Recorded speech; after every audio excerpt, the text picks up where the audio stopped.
તો ભલામણ આપણા જે કઈ દોસ્તો છે, આપણા ફોલોવર છે, આપણા ફેન છે, એને તું આમ મણિરાતનું એક સારું ગીત સંભળાઈ દે. રોમ રોમ ભાઈઓ. ગોરી તારી ઉસી રે મેડીને ઉસામો.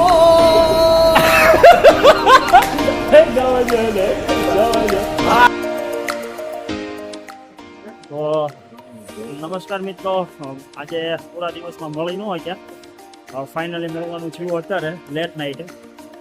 હવે આ કહેતા બહુ ભાવનાત્મક રીતે હું તમને કહી રહ્યો છું, બહુ ભાવનાત્મક મહેસૂસ કરું છું. ભાવનાત્મક મહેસૂસ એટલા માટે કરું છું કે હાલ હવે અમારો ટાઈમ થઈ ગયો છે ઇન્દોર મહુને છોડવાનો, મહુ ઇન્દોરને છોડવાનો, જે બાબા સાહેબની જન્મભૂમિ છે. આ જન્મભૂમિને છોડીને જતા બહુ ભાવનાત્મક ફીલ થાય છે. પણ હવે જે સંયોગ છે, જે સમય છે, એને પડશે એમ, સહજ ભાવથી સ્વીકારવું પડશે એમ. એટલે આજે છેલ્લો દિવસ અમારો મહુ ઇન્દોરની અંદર. હવે મહુ ઇન્દોરમાં છેલ્લો દિવસ અમારો. હવે મળીએ નવા વિડીયો અને નવા શહેર. ત્યાં સુધી બન્યા રહો આગળના વિડીયોમાં. 5 पर खड़ी है ट्रेन नंबर. ગુડ મોર્નિંગ દોસ્તો. સવારના વાગી ગયા 7:30. અમે પહોંચી ગયા છે રેલવે સ્ટેશન. આજ તારીખ છે 13 એપ્રિલ. હાલ અમે પહોંચી ગયા છે ભોપાલના રેલવે સ્ટેશન ઉપર. બધા ઉતરી ગયા છે સવારના 5 વાગ્યાના. પ્રોક્સીભાઈ હાલ્યા આવે છે ધીમે ધીમે ધીમે ધીમે. જો તમને પ્રોક્સીભાઈના દર્શન કરાવવું, આ રહ્યા પ્રોક્સીભાઈ. બે શબ્દ બોલીએ ભોપાલમાં તમને કેવું થાય છે?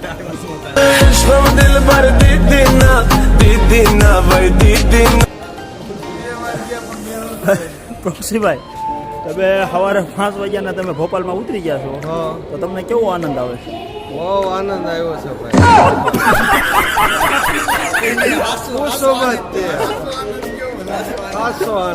કેમ?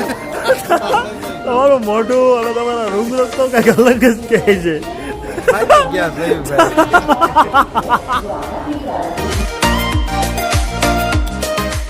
ભોપાલ રેલવે સ્ટેશનની ઉપર અમને અમારા મળી ગયા છે અમારા બે ફ્રેન્ડ.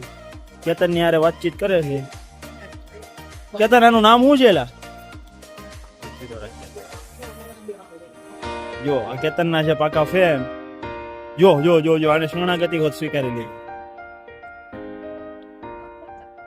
કેતના હેઠો બે ની યાર વાતચીત તો કરી. એને શું દુખાવો છે? એને પૂછતો સુરત આવવું છે તારે?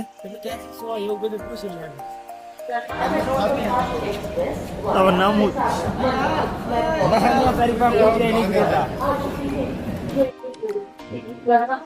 તો જોયો તમે? જોયું મિત્રો કે એ હતા બે કેતનાના મિત્રો. એટલે એ બાબતે હું કરું છું, મિત્રો કેવા હતા? કેતનાના જે બે મિત્રો હતા, એ કેમ કેતના હારે વાત ન કરી? એની હારે પૂછ્યા વાત કરવા રાજી કેમ? એની હારે પૂછ્યા વાત કરતું નથી.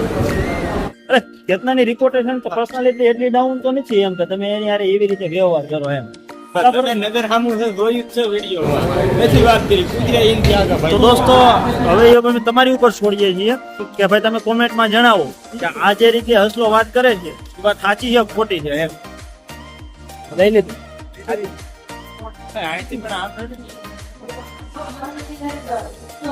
તો સફળતાપૂર્વક આપણે એક 12 તારીખનો આપણો જે કાંઈ સફર હતો એ પૂરો કરી નાખ્યો. આજે તારીખ થઈ છે 13 તારીખનો સફરને જર્ની કરવાની છે નવા વિડીયો અને નવા વિચારોની સાથે. તો આજે આપણે કઈ બાજુ જવાનો પ્લાન છે? અત્યારે હાલમાં ક્યાં છીએ આપણે? સંભાઈ, આપણે હાલમાં અત્યારે ક્યાં છે? Bhopal railway station. Bhopal railway station. કેટલા વાગે પહોંચ્યા હતા આપણે? 5 વાગે. 5 વાગે પહોંચ્યા. ભોપાલ રેલવે સ્ટેશન 5 વાગે આપણે પહોંચ્યા. ત્યાર પછી આપણે અત્યારે વાગ્યા છે 6:30. 1.5 કલાક આપણે આના પ્લેટફોર્મ પર કાઢી. મિત્રોનો સાથ સહકાર હોય, બધા હારે હોય એટલે 1.5 કલાક 2 કલાક જેવું કેમ નીકળી જાય, વાર ન લાગે? કેમ લાગે? એમાં તે પાછા કેતનાના ઓલા બે મિત્રો હતા એટલે ઓર મજા આવી હે ને. તમે ઈ કોમેન્ટમાં ખાસ જણાવજો કે ઓલા કેતનાના જે બે મિત્રો હતા એ કેવા હતા એમ. ખાસ કરીને તો એના થકી અમારો ખાસો એવો સમય કદાચ પસાર થઈ ગયો હોય એમ. પરેશભાઈ, તમારું શું કેવું છે એ બાબતે? ट्रेन नंबर 1 2 હા અને થોડીક બેસ થઈ જાય તો મજા આવે અને વિડીયો કંઈક નવા અહીંયાથી આપણે અત્યારે ભોપાલ જંકશન ઉપર છીએ અને અહીંથી આપણે જવાનું છે ઝાંસી હા ઝાંસી સાંચી સોરી સાંચી હા તો ત્યાં જઈને અમે રૂમ એકાદો કરી અને નાઈ બાઈ પછી ફ્રેશ થઈને નીકળીએ. અચ્છા કેતા તું આ જે તને અહીંયા તું ભોપાલ આવ્યો મધ્યપ્રદેશની ધરતી ઉપર આવ્યો તો તું આજે કઈ ગળામાં શાલ રાખશો એટલે તને હું મનમાં વેમ છે હું મણિયારો છું એમ મણિયારા જેવું આપણે સોસાયટી કાકી આપણી જો ગમે ત્યાં જાય તો પછી આપણે ત્યાં થોડું કાંઈ ભૂલી તો જવાનું. ભલામણ આપણા જે કઈ દોસ્તો છે આપણા ફોલોવર છે આપણા ફેન છે એને તું આમ મણિરાતનું એક સારું ગીત સંભળાઈ દે હસન કેવું તું એમને ગાંડા જો ભાઈ એટલે મણિયારા તો આને સાથ રાખે બાકી આ ભોપાલની ધરતી ઉપર મધ્યપ્રદેશની ધરતી ઉપર એમ લાગવું જોઈએ કે ભાઈ ગુજરાતી એક કોઈ આવ્યો તો ગુજરાતી કલાકાર આવો કલાકાર ગોરી તારી ઉસી રે મેડીને ઉસામો ગાવા જોઈએ હા કેતન વાહ તમારે ભોપાલની રેલવેમાંથી ફેરી ભોપાલ હસકાનું કેવું એમ છે કે ભોપાલની રવિવારીમાંથી ખરીદેલો એટલે તમે સમજી શકો છો જો કે અમે પર્સનલી ઓલા જે કાંઈ કોઈ સાથે સરખામણી નથી કરતા અમે ક્લેરિફિકેશન કરીએ છીએ પણ જે કાંઈ હસી મજાકમાં જે કાંઈ હસલાઈ કીધું એ વાત સહજ ભાવથી સત્ય છે કે પછી મિથક છે એ તમે આમ તે વસ્તુ તમે અમને કોમેન્ટમાં જણાવજો મિત્રો.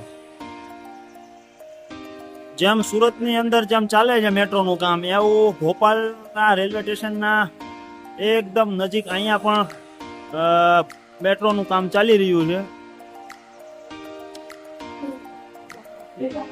અમે મિત્રો જઈ રહ્યા છે ભોપાલના રેલવે સ્ટેશનની અંદર. રેલવે સ્ટેશનની અંદર તો છે જ તે પણ જ્યાં ટિકિટ બારી હોય ત્યાં.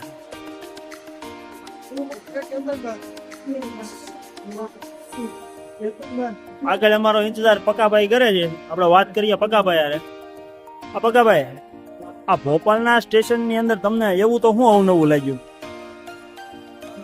આ ભોપાલના સ્ટેશનમાં જે એક નવી વસ્તુ થઈ એની મેં ઘેરે જોઈ નથી. એટલે એવી તો વળી તમે શું વસ્તુ જોઈ? તમને હું દુનિયાની 8મી અજાયમી વળી ગઈ? હા આટલે તો બતાવો અમને તો કયો શું છે ઈ? ક્યાં એલા ઓહો એલા સાચું હો ભાઈ છે ને કેતન? સાચું ને?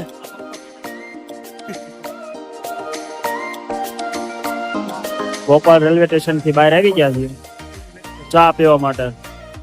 ચા ના દુકાનનું નામ છે રિયલ ગોલ્ડન ટી સ્ટાલ.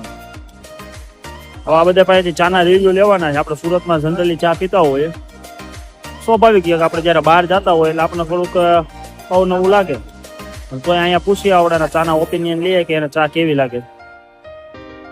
બધા રિવ્યુ આપજો પોતપોતાના રીતે કે ચા તમને બધાને કેવી લાગી. બરોબર, સ્પેશિયલી હું તમારા રિવ્યુ માટે જ બનાવું છું. બધા ભાઈ સુસ્કી લ્યો તો મને આપી દેજો થોડીક. લાવો પગાભાઈ કેવી લાગી ચા?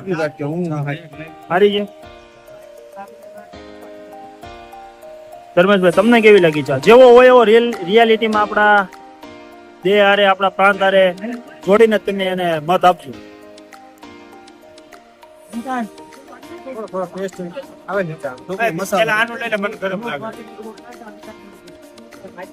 તો ભાઈ તને કેમ લાગે? રાગે હવે આપણે પૂછીએ કેતન ને. કેતન તને ચા કેવી લાગે? મને ભાઈ કાંઈ સામાં મજા આજથી બોલજે. મને ભાઈ સામાં કાંઈ મજા આવતી નથી. જ્યાં સુરતની અંદર વસરાજની સા પીવી છે ને એવી મજા કાંઈ આવતી નથી. જમીને સા પીવી છે. છેલ્લે બાકી ભોપાલની અંદર આવીને તમને એમ તો વસરાજની સુરતના વસરાજની યાદ તો આવી. વસરાજની સા જેવી એકેયની સા કોઈની છે જ નહીં. એટલે આપણા વસરાજ ને સુરત તો પાછું સારું એવું કા બેહવાની વ્યવસ્થા, સુવાની વ્યવસ્થા, જલસાથી ચા પાણી પી. સાના પૈસા વધારે લઈ માણસો પણ સામાં કાંઈ લેવાનું બહુ આવતું નથી. મજા જ અચ્છા એવું.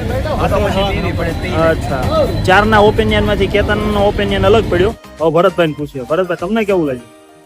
ઠીક ઠીક છે, ચાલે એવું છે, અચ્છા, પીવા જેવી છે. મતલબ ઠીક ઠીક. માઇન્ડ ફ્રેશ થાય. હું અહીંયા રિયલ ગોલ્ડન ટી સ્ટોલ ને થોડોક મારો પોતાનો રિવ્યુ ઓપિનિયન આપી દઉં. હું મારો પોતાનો રિવ્યુ આપી દઉં, ઓપિનિયન આપી દઉં. મને ચા લાગી એવરેજ સારી લાગી. કેતનના પક્ષમાં તો શું કે ભાઈ વસરાજને જે ચા પીએ છે રેગ્યુલર અઠવાડિયે જે આપણે બેસતા હોય બેઠકી જ કરતા હોય કાયદેસર ઓટે બેસતા હોય ચાના ઓટે એની જેવી ચા તો નથી. પણ એમ કહેવાય કે એવરેજ ચા છે બહાર નીકળ્યા હોય તો સ્વાભાવિક રીતે કઈ આપણને ભાવે જ નહીં. એટલે આ એવી વસ્તુઓ નથી કે આપણને ભાવે જ નહીં. તો વસરાજ છે મારે. તો મિત્રો કેતનાની કઈક ઈચ્છા છે કઈક ફરમાઈશ છે.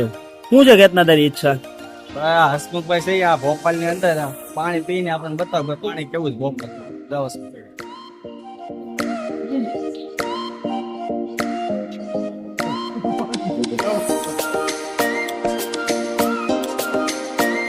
હસમુખભાઈ તમે પાણી પીધું તમને ભોપાલનું પાણી કેવું લાગ્યું? ભોપાલનું પાણી પાણી જેવું હોય. અચ્છા અને તમારી હવે ઈચ્છા શું છે કે ભાઈ કેતનો તમારી માટે શું કરે? મારી હાથ થઈને ગીત ગાવો જોઈએ. ગીત ગાવો જોઈએ. તો કેતના એવી ઈચ્છા છે આપણા ભાઈઓની કે ગીત ગાવો જોઈએ તો તારે તને કેમ લાગે તારે એની માટે ગાઈ નાખવું છે ગીત?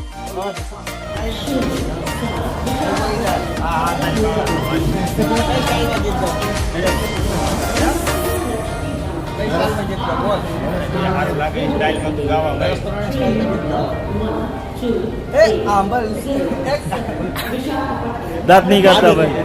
પાદરની આંબલી હેઠે આવજેલા છોકરા.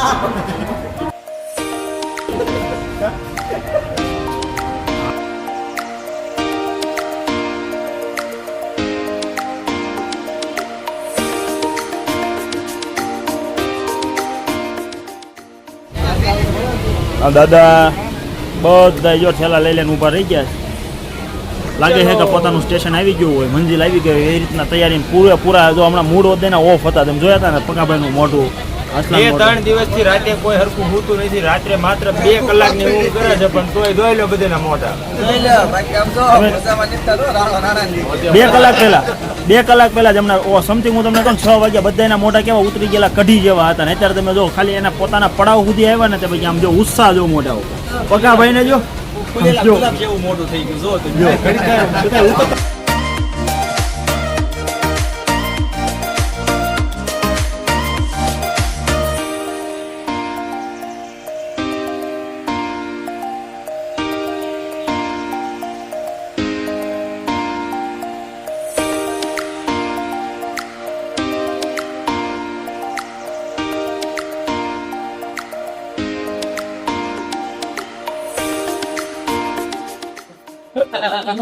તો ચાલો મિત્રો અમે પહોંચી ગયા છે ફાઇનલ અમારા પડાવ પર.